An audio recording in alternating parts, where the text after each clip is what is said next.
A young boy is sleeping in his bed on an unusual night. He hears footsteps outside his door and peeks out of his eyes to see what's happening. His door swings open quietly to reveal a murderer carrying the corpses of his parents. After silently propping them up on a chair, he writes something on the wall in the blood of the dead bodies. He then guides under the child's bed. The child is scared beyond belief, and he can't read the writing on the wall. He knows the man is under his bed.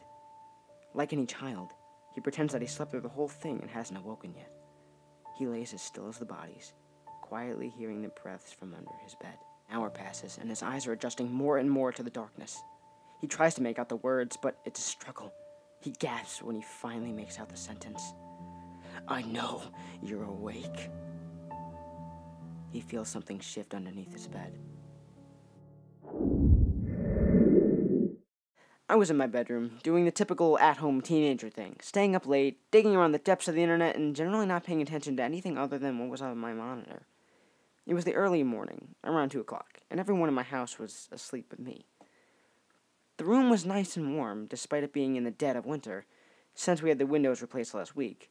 We had been losing heat, especially in my bedroom, through some old storm windows, but the bitter cold was now kept outside. I don't remember what I was doing. I think in the terror that consumed me, I must have forgotten.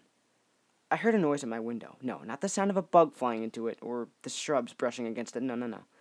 This was an odd noise, a thumping sound. Something that I'd never heard before. I didn't think of it initially, whether that was because I genuinely believed it was nothing, or because I didn't want to find out what it was. I can't say. But I sat there for a moment and just listened to it. It was distinctly rhythmic. Thump, thump, thump. It only lasted about 15 seconds or so, and then stopped. I shuddered, but shrugged it off, and, well, after spending another hour or so browsing and consciously not looking toward the window, I turned off my computer and fell into an uneasy but uneventful sleep.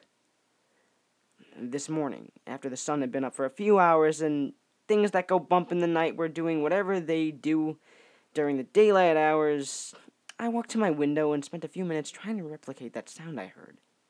I tapped the window. I bumped it with some soft objects, even unlocked it and locked it.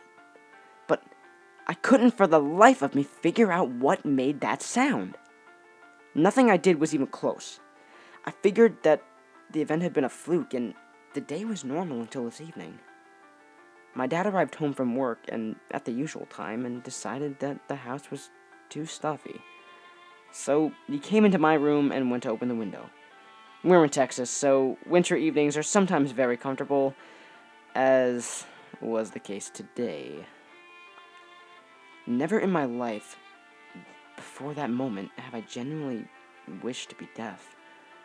My dad forgot to unlock the window before trying to open it, and when he pulled up the window, it produced the same noise I heard last night.